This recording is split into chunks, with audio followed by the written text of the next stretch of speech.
your flesh and blood. Welcome to Tell Me Your Story. New paradigms for a new world where we're giving you choices and knowledge of those choices to help make your dreams come true. We are here 9 times a week. Sundays at 7 a.m. and 7 p.m., Monday mornings at 1 a.m., Wednesdays at 9 a.m., and Monday through Friday from 8 to 9 a.m., streaming live at all those times at richarddugan.com. We are on SoundCloud, iTunes, TuneIn Radio, Spotify, Stitcher, Player FM, as well as YouTube, where you can watch these conversations. I hope that you will take time to subscribe and click notifications so that when a new conversation is posted, you'll be notified and you'll be able to tune in, listen in, and learn, and be entertained and inspired. A reminder that Choices, which is my book, 5 Steps for Life, it's available on Amazon.com in paperback, hardcover, and Kindle with Audible, soon to be released. We also ask that if you can support the work that we are doing financially, we do have a PayPal account. It is there for your security as well as ours. And when they ask for an email address to whom you're sending, please go to richard@richarddugan.com. That's the email address.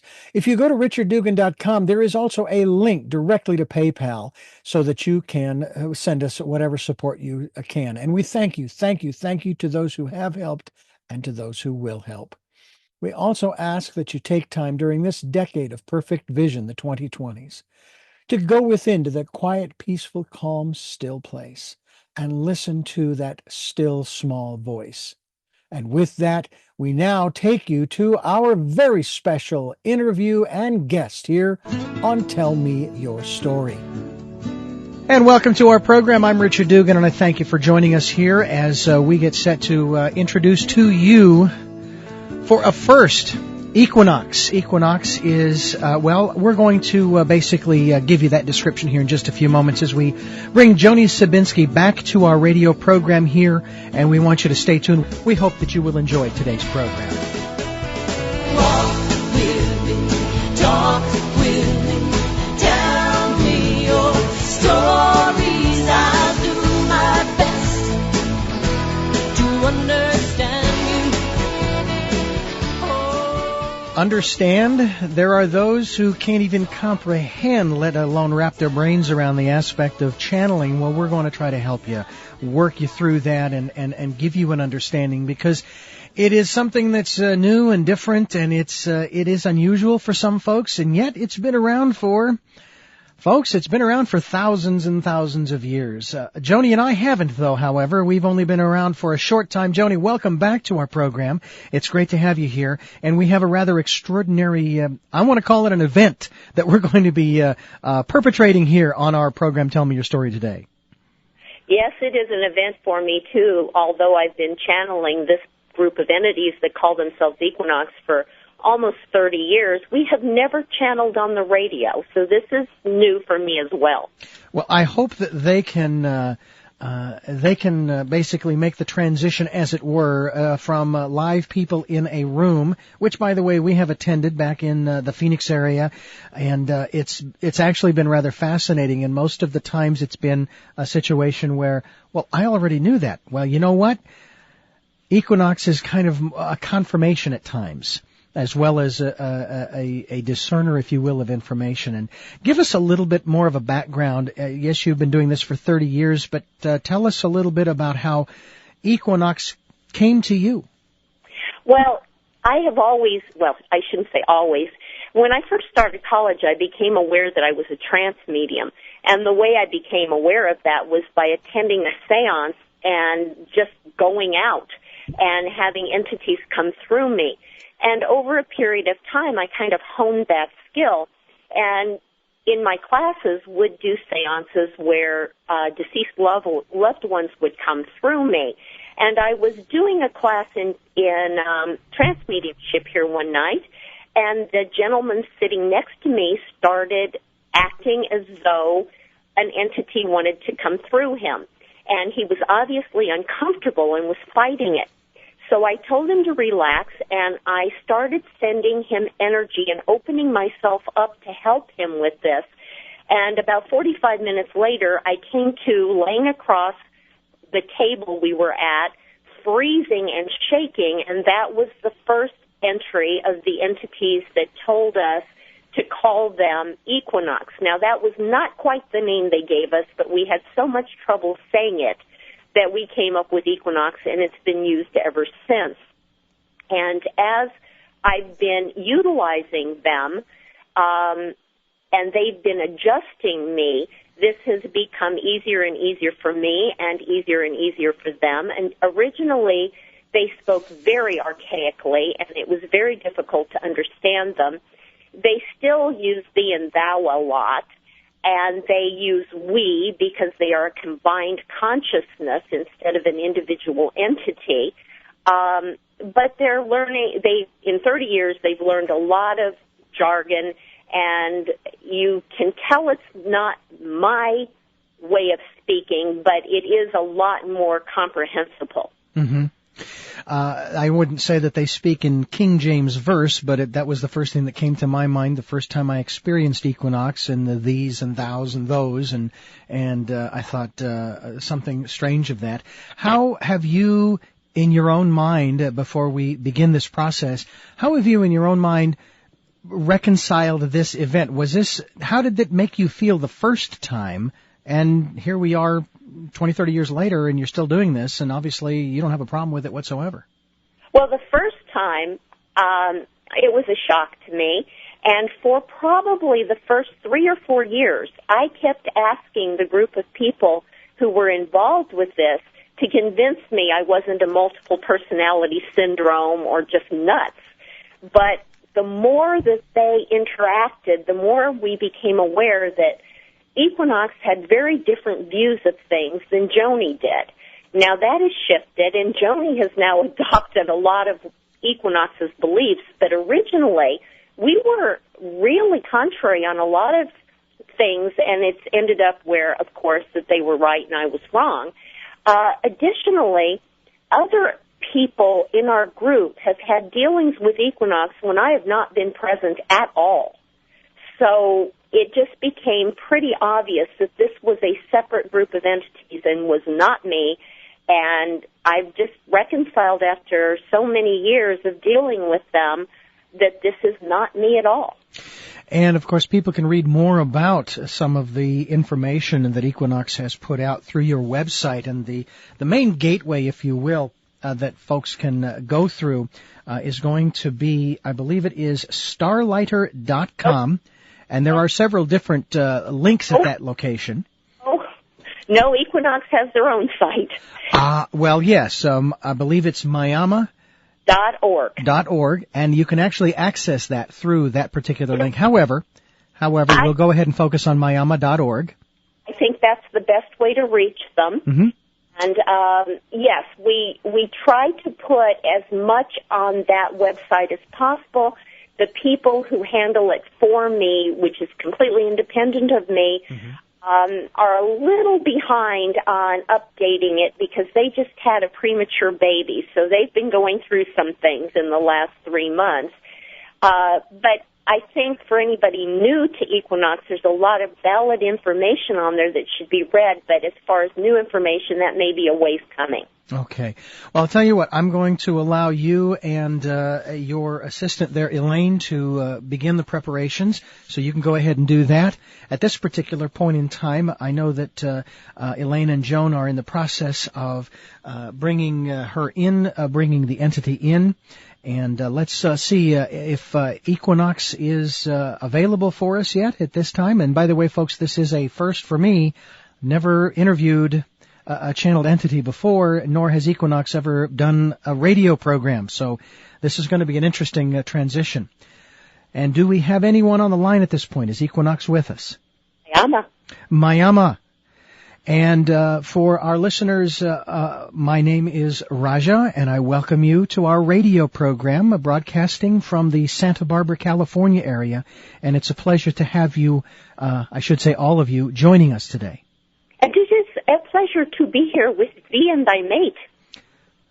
Well, we thank you very much for gracing us with your presence, and we wanted to start out with a general question and also ask your permission to take other people who would call into this program to ask questions.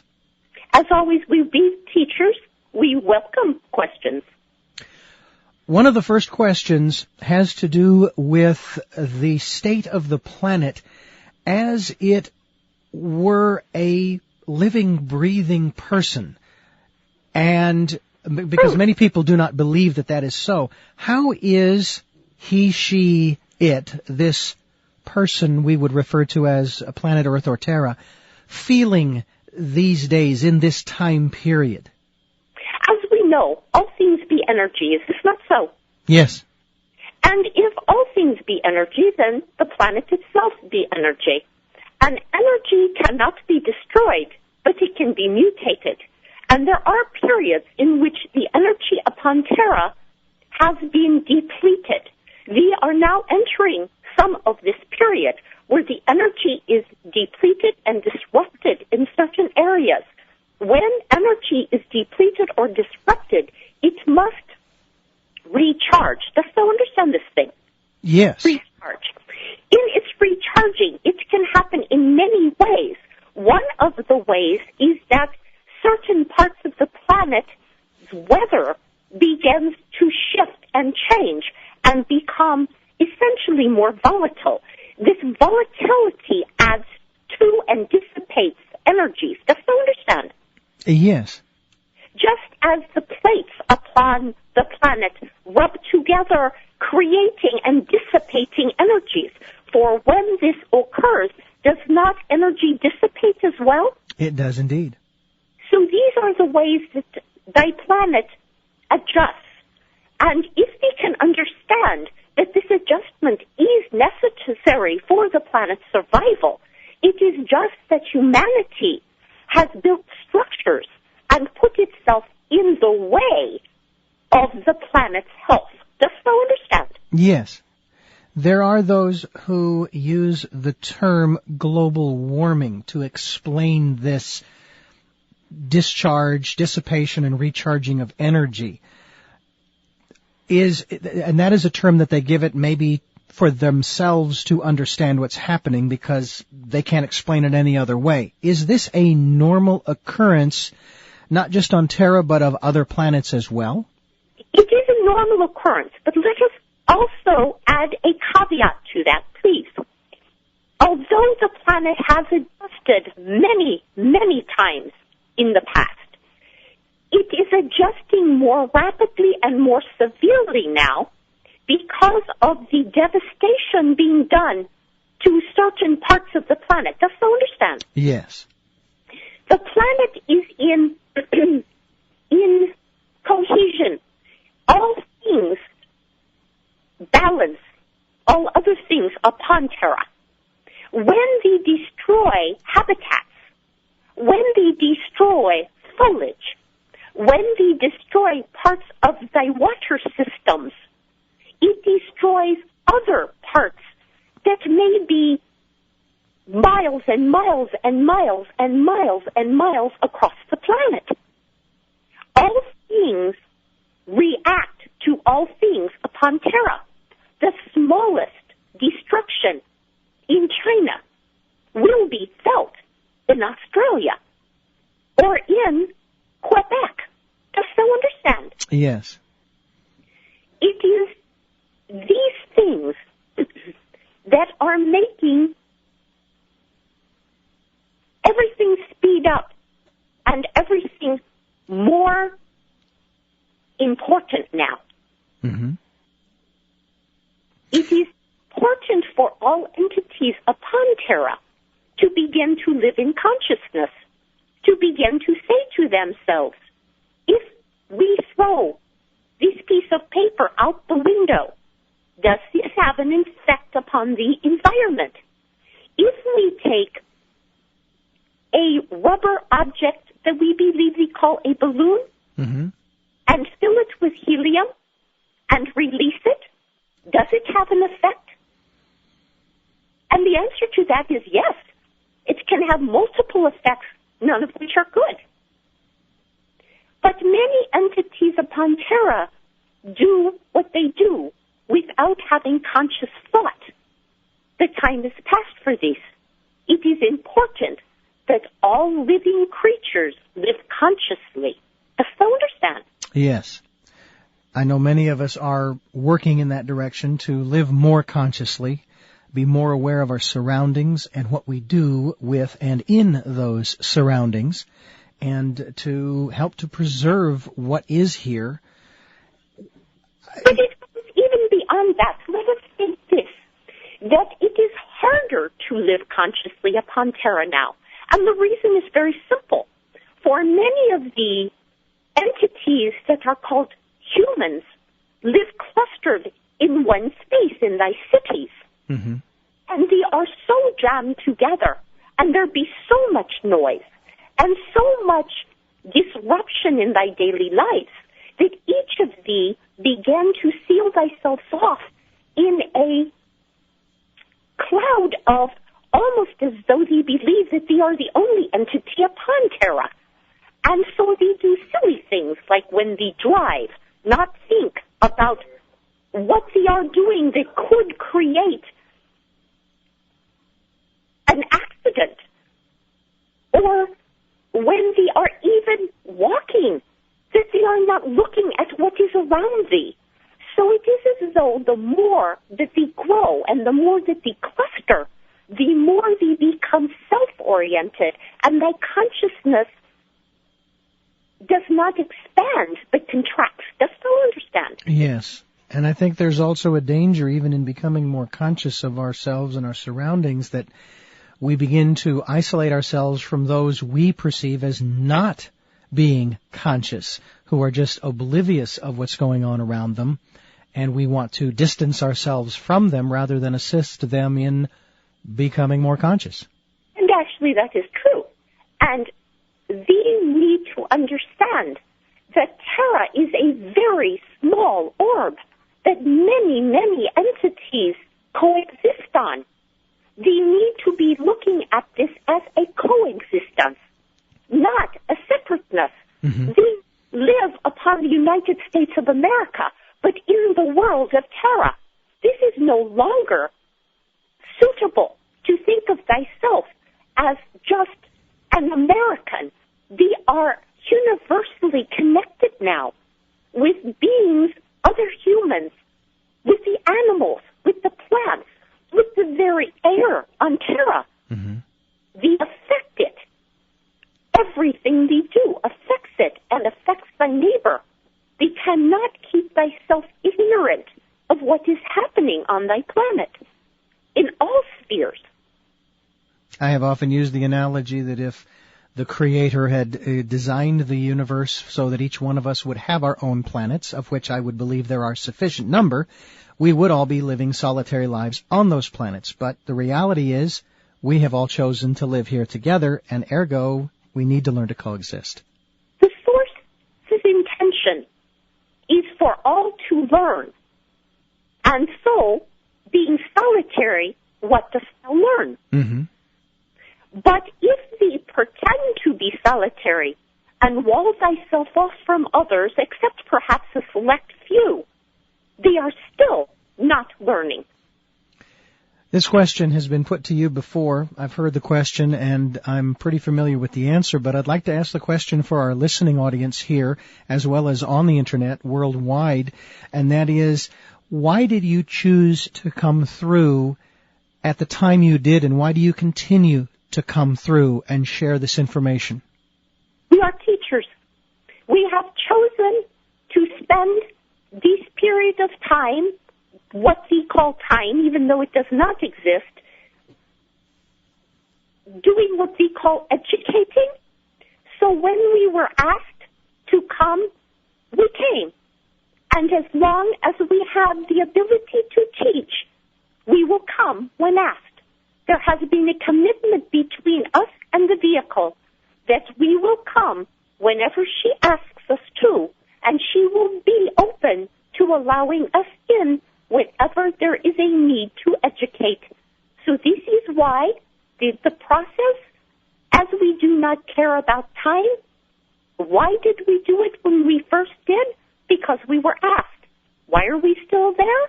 Because we are asked. And we thank you for coming through, and we thank her for asking.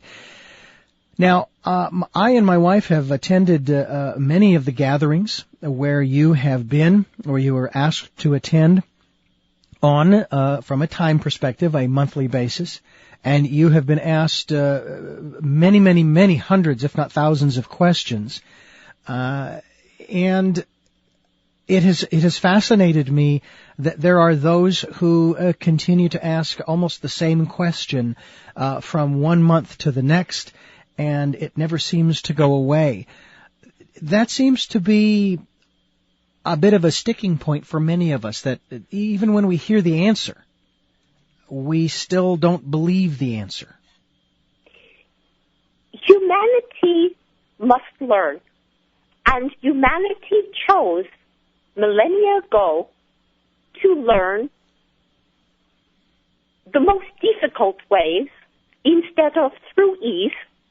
We have often said that the source never threw humanity out of the Garden of Eden. Humanity walked out, closed their eyes that it existed, and keep walking away. For when they hear that it is ease that can teach just as well as pain, humanity does not believe and continues the process of learning through pain. We find this interesting, but it does work for thee, does it not? Well, it does seem to provide a payoff for us as humans. And this is why entities can ask the questions, and if the answer is simple, still choose a different path, because simplicity does not seem real to many, for what we have learned for so long is that nothing comes easy. And we would argue this. Everything comes easy. Are there beings throughout the universe that are going through a similar process as we are, maybe at the same level as we, of struggling through, deciding, we're going to go through pain rather than ease because it's what we do? Or are there other beings in the universe who have surpassed us and can and may have been assisting us in our processes? All of it. All of it. There are entities on other realms and other planets that are growing as well and learning in their way. There are entities who have already learned and are assisting those in their learning. This is what EQUINOX does. Many of us have transited the same spaces that they are transiting now and have a vast amount of learning from these and want to pass it on. Many of us have never experienced the same, but have a different perspective of other ways. So yes, there is in that which they do not know is so much that they cannot even appreciate yet. Does you understand? Yes, I do. There are many realms and many dimensions and many planets that exist aside from thee, and all of these things have much knowledge and much learning and are so very different that they are most times incomprehensible to humanity. The discussion that is sort of permeating the planet right now surrounds the aspect that you described at the beginning, that everything is energy. And a great deal is being talked about today of being able to create our own reality. And there are some of us who are really working very hard, and maybe harder than we need to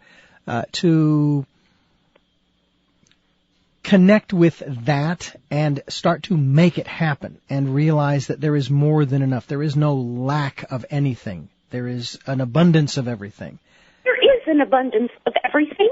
And again, we will go back to ease rather than difficulty. If Terra stays in what we call lack consciousness, then there will never seem to be enough. It is just as the person who has millions and somehow need millions more.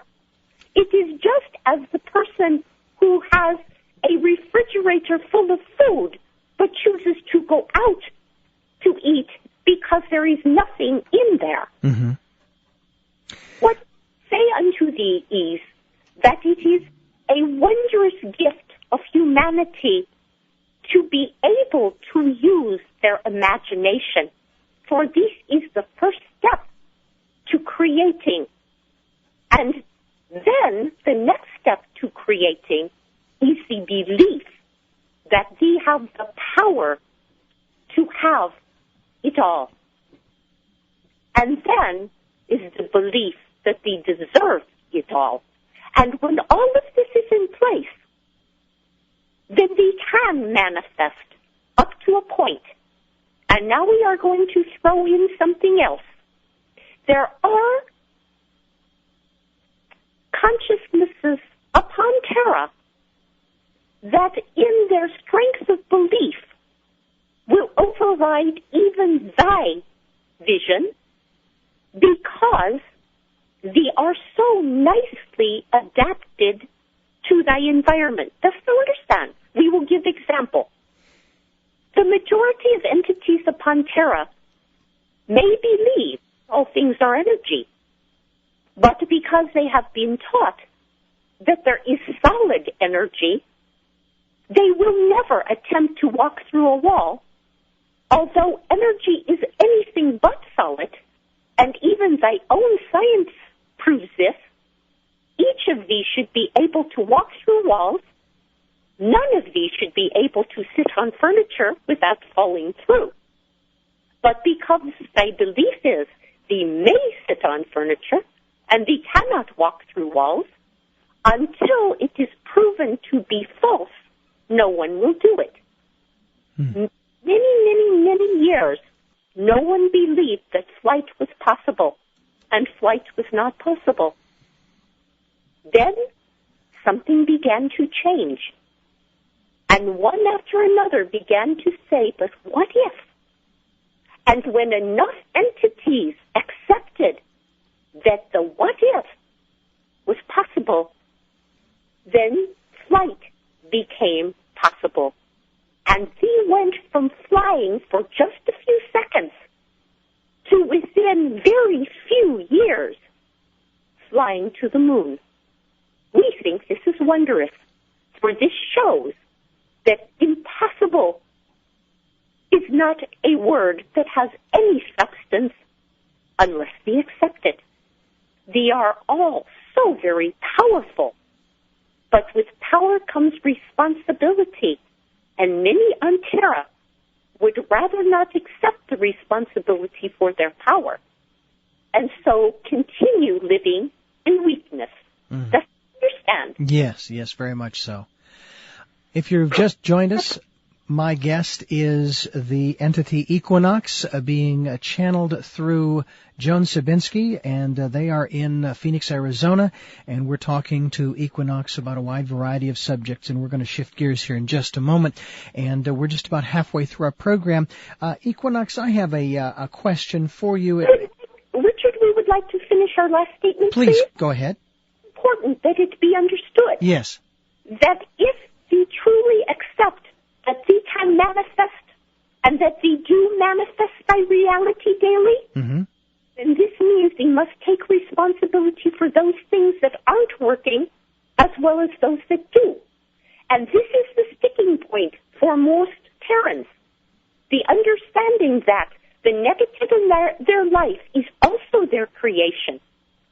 That the source loves them dearly and creates no discomfort for them. Nor does the source give them joy. All these things are their responsibility. Does you understand? Yes, very much so. Very much so. Shift gears. Yes. Changing subjects or topics, as it were. And wanted to ask you a question regarding a little creature that came into our family here since we have moved to this area called Santa Barbara, California. And just very curious, when another a creature came into our life about 7 or 8 years ago by the name of Merlin. You gave us a rather rather complete description as to why and what was being thought of, and I'm curious as to this latest little creature that's come into our lives. We would suggest we explain what they mean by little creatures.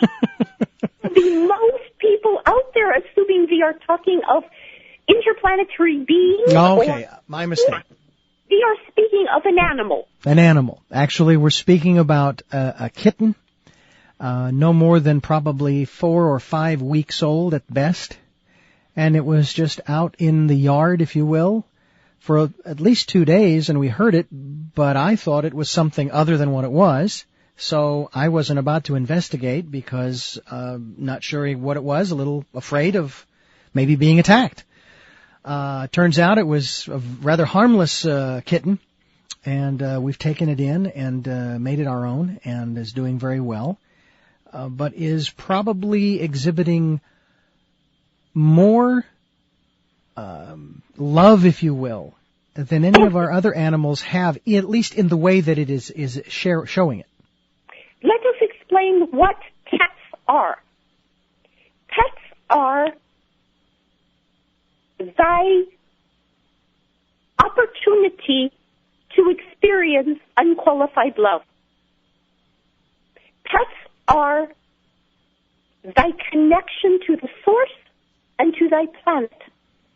For what they show to thee is innocence, and when they are young, often, fun and freedom, and much, much joy and love.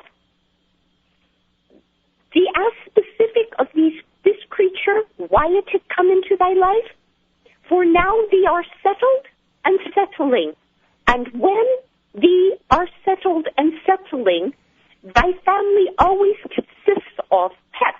Is this not so? Yes. It was thy way of allowing thyself to form thy family with thy roots in thy new place. It showed the newness and thy ability to accept the love from this new place in this new way and surround thyself with many creatures so that thee could connect with this part of thy planet. Does thou understand? Yes. So when we watch this creature that is adapted and adapting to the space, fit itself in so beauteously, it is a lesson to thee how to hunker down and feel connected. Well, I certainly am getting to feel more and more connected. I've had some experiences with this kitten that I have not had with any other animal, including the 4 cats that we have. And I've never had an animal. And a new spirit of this new place. Dost thou not believe that each place has its own differing energy? Oh, most definitely, yes. This kitten is of the Santa Barbara energy. This is why it is different. And thy energy has shifted when we made the commitment to the move and met the challenges of the move. Did not thy energy now shift? Yes. And thy mates? Yes. So would thee not draw a different energy being to thee? Well, I guess if we were wanting to draw another energy being to us, yes. And thee were. And apparently, because our family continues to grow. Yes, and it will grow larger. There will be more. We have other energy around thee too, but it is an energy more foreign. It is a bird energy, and bird energy is more foreign to humanity, for it does not bond in the same way, and it can traverse the skies until mankind shifted that. So it has source memory that is different. So it be slightly harder to understand. Does that understand? I have a grasp of that.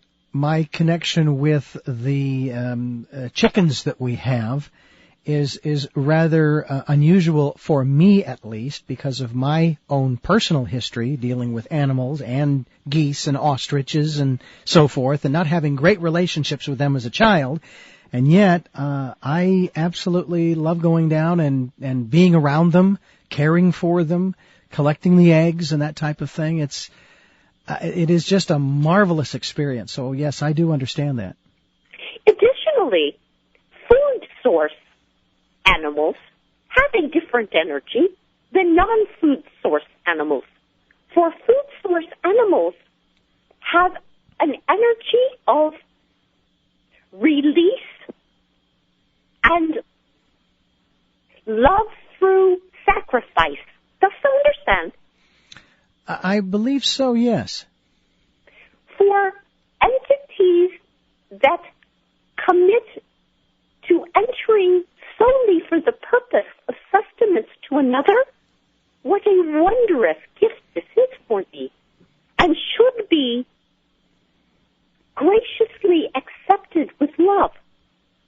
Oh, I thank them every time I collect the eggs and pat them all on the head. Those who I can reach, because I am very grateful for their contribution, not just to our food supply, but also to others who we share it with. And it's great to be able to do that as well.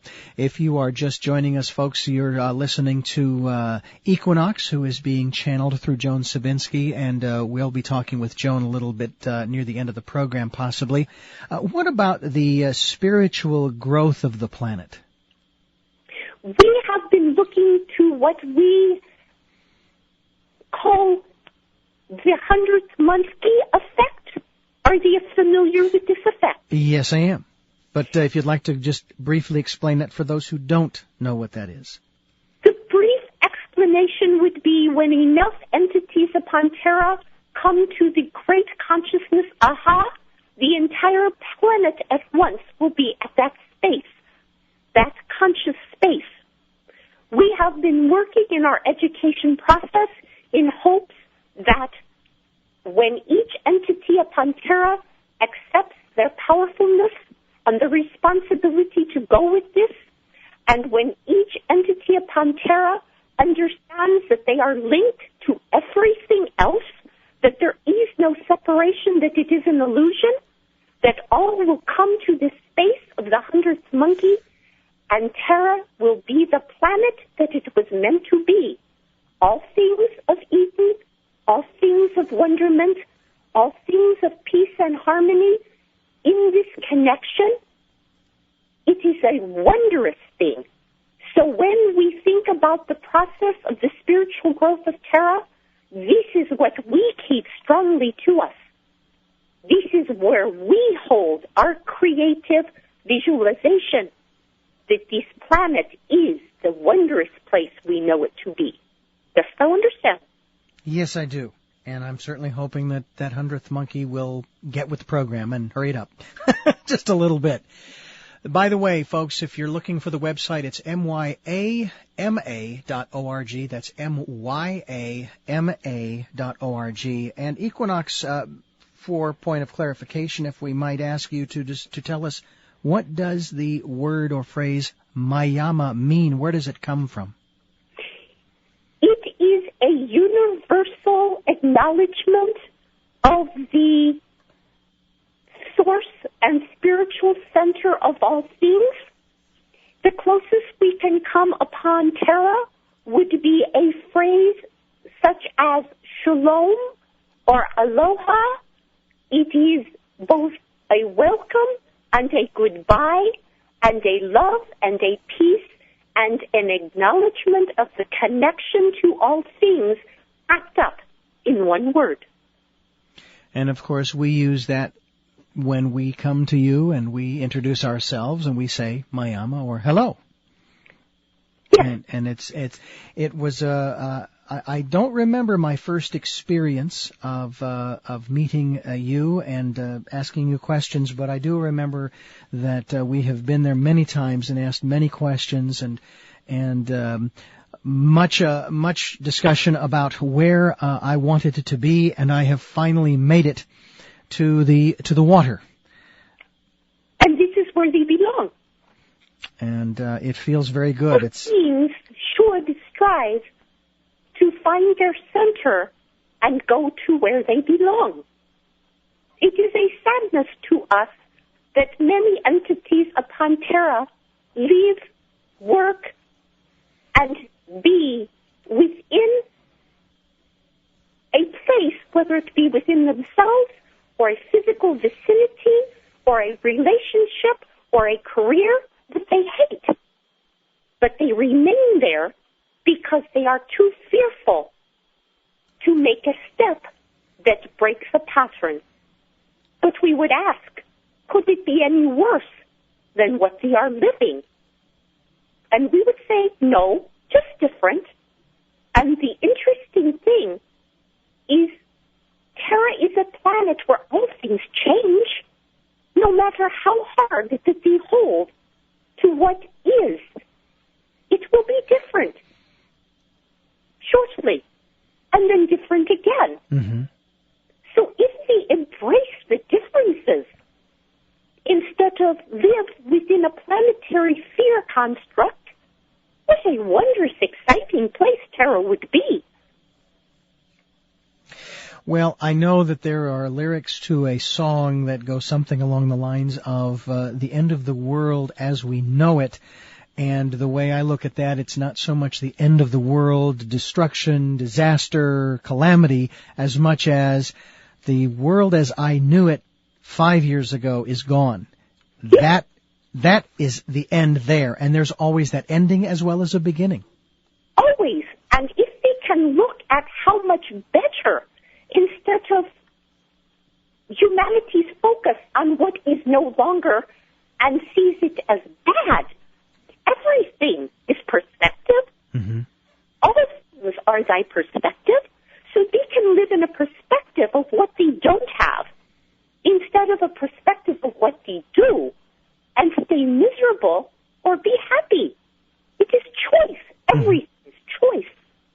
There are no beings on Terra that do not have free will. Things are not done to thee. They create these things. And if thee could revel in thy creation, then thee will create wondrous things. And this is what is meant to be. Terra is a wondrous planet. It is filled with abundance. There is food growing on the trees. There is food growing up from the ground that no one has planted. There is no lack on Terra. Open thy eyes. It's all there. My wife is here in studio with me and has a question for you having to do with the wondrous things that are coming our way and her way this next year. What we would say is that we have been doing much planning and setting steps. Does you understand? Yes. And we know that this is a very creative entity, thy wife. Yes. And it is time for her creativity to take fruition, to begin to pick it and cull it and offer it out. So this is a much creative time for her, which is very exciting. And for us as a family? Much growth. Many more close contacts. Many more loving beings being drawn to thee. Much teaching that thee can do. It is a wondrous time of unity. And then I would ask specifically then for myself as far as this next year. It is important that thee push for thy goal of being heard, of expanding thy abilities to communicate and make a difference through thy communication. We would even hope that both thee and thy wife begin to write and have these things published, whether it be within thy newspapers, magazines, or actually writing pamphlets or books to help open minds. Does thou understand? Did we lose thee, Richard? I am right here, and we have a caller who wishes to ask you a question. And Wondering? the caller's name is, I believe it's Damon. Is that correct? That is correct. And what is your question? Mayama Good Damon. day to you, an Equinox. I am going through a fairly dramatic change in my life and leaving work and most of modern society and leaving on a journey to China, Tibet, and India. And it's a journey of discovery, hopefully, and I have some innate fears that I'm not sure whether it's intuition warning me or whether they're just innate fears that I need to get over. So what advice do you have for me? We have done this before. This is thy third journey of discovery. We have had one journey with the entity known as Marco Polo. We had another journey in which we tried to circumnavigate the globe. That one failed miserably and we drowned. And now we have this one. And what we would say unto these, if we approach this as a discovery not just of thee, but of the unity of all mankind, of the connectedness, of the alikenesses, then this will be a wondrous journey and thee have nothing to fear, for thee will come back with much knowledge not only of thyself and others, but many past lives, and a spirituality so deep it will never be shaken again. Does you understand? Yes, I do. That is very wonderful to hear. I'm excited for this journey. It is a wondrous journey, and we congratulate thee. Make sure that thee are imparting to others as much as possible each of thy steps in thy journey. I will do that. And Damon, would love to hear from you not only during your journey but when you return. I think that would be fascinating. That you are one of those who is willing to take that step and put everything aside and just go. I take it this is sort of following a dream of yours. It's really the culmination of a lot of frustration and dissatisfaction. And some months ago, I decided that it was time to move on and pretty much leave it and walk away. And it's, to some degree, felt like providence because many things have fallen into line as soon as the decision was made and the acceptance that it was something I needed to do. We have often been in search of thy center this life, but never found it because we were searching for thy center outwardly instead of inwardly. And when we listened to thy voice, when it finally became loud enough to hear, then we heard, and now we are on the right path. We congratulate you. Well, Damon, please, again, our congratulations to you, too. And please, if you would, stay in touch with us, whether it's through email or this program. We would love to hear your progress. Okay, thank you. Thank you. I'm glad I talked to you. Thank you very much for calling. Take care. You, too. Yama. Good day. And that is how easy it is to move forward. We, Equinox, my wife and I, I can't believe it's almost been 2 years as far as time goes, as the human brain thinks, but nonetheless, it seems like only yesterday when we made the decision, after certain events happened in our lives where both of our jobs were eliminated, mine because of the sale of the station I was working for, and hers because of an untenable situation that she said enough is enough and said, hey, let's do something different. And so we said, well, we'll have the same situation in Phoenix as if we moved to Santa Barbara. So we moved, and it's one of the two places that we look forward to living out many more years. And sometimes it's just what you have to do, just like Damon was saying, the providence or whatever, the events just started to fall into place when you make the decision. It is interesting, however, that most entities on Terra, instead of walking toward their joy, have to do it because there is no other choice. I found that fascinating, too, because I've realized after we had lost our jobs and decided to make the decision that we didn't have to wait to lose our jobs to make the decision. Exactly. But this is what Terrans do over and over and over again. It takes a catastrophe to begin to live in joy. Well, I've often said that if mankind were to give universal seminars, it would be in crisis management, because we do it so well. or supposedly so well.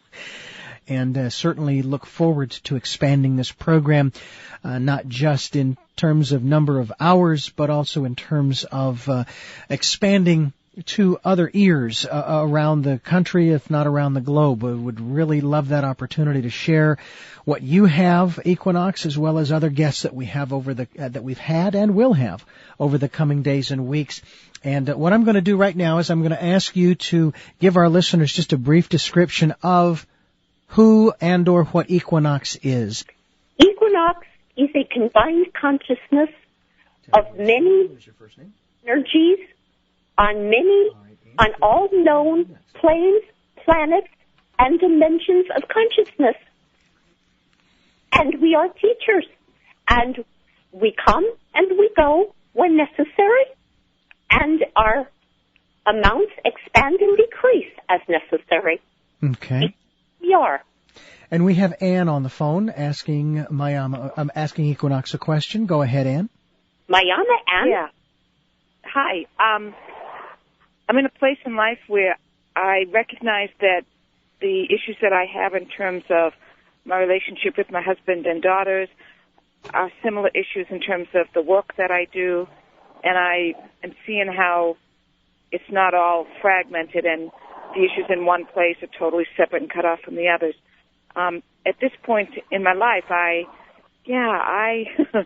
would love to find the path to clear things out in the most efficient way and not keep kind of doing another lifetime wasted on the minutia. What we would say unto thee is that they have spent the majority of thy lifetimes on Terra, and let us say, Terra is not thy origin planet, but they have been here for much, much time. But they have spent much of thy lifetime on Terra in power struggles. Thy whole life stems down to the one fact of learning right control of power and beginning to understand whether or not they want to be happy or whether they want to control. Does you understand? Yes. When they understand that they control only thy own consciousness and how they feel about things, and that others will think and do whatever they want independent of what they need, if they can understand that and allow that to just be, then it will all shift for thee. Does you understand? Yes. It is all about letting go. Okay, Anne, does that help? Great. Thank you. Thank you, and thank you for the question and for the searching as well. Joan Scibienski, who is the channel of the, I believe it's unconscious channel of Equinox, want to ask Equinox before we wrap up the program, when we have about 4 or 5 minutes left in the broadcast. I wanted to ask you if you would share with us some closing thoughts for this coming year. It is very important to allow thyself to feel powerful and not powerless. We understand that they are coming into a year that will set up politics again for 4 to 8 to however many years, and that many entities upon Terra feel powerless in this decision-making process. We would ask for thee to stop feeling powerless and work to make this country of thine thy country, and not turn it over to others. This be the most important thing we can do in the year ahead, is take back thy power and become a strong being within a strong country, instead of a weak being allowing others to tell thee what to believe, do, and think. We wish to thank you very much for sharing with us and for being a part of this program. And for us, it's a first. We've never had an experience quite like this on the radio program before, and I understand that this is actually a first for you as well. Yes, it is. That is why we had to adjust the energy. We would have instead had nothing but our energy sounds, which we know we do not hear well. Yeah, we haven't gotten a translator built yet for that. But again, we do thank you very much. And at this particular point, I'm going to again thank you for being with us. And if Elaine is there, she can go ahead and begin the process. And again, our greatest thanks and appreciation for your spending this time with us. And we thank thee very much for the opportunity to teach. Mayama. Mayama. I'm Richard Dugan, and I thank you very much for joining us here on Tell Me Your Story. Have yourselves a terrific afternoon.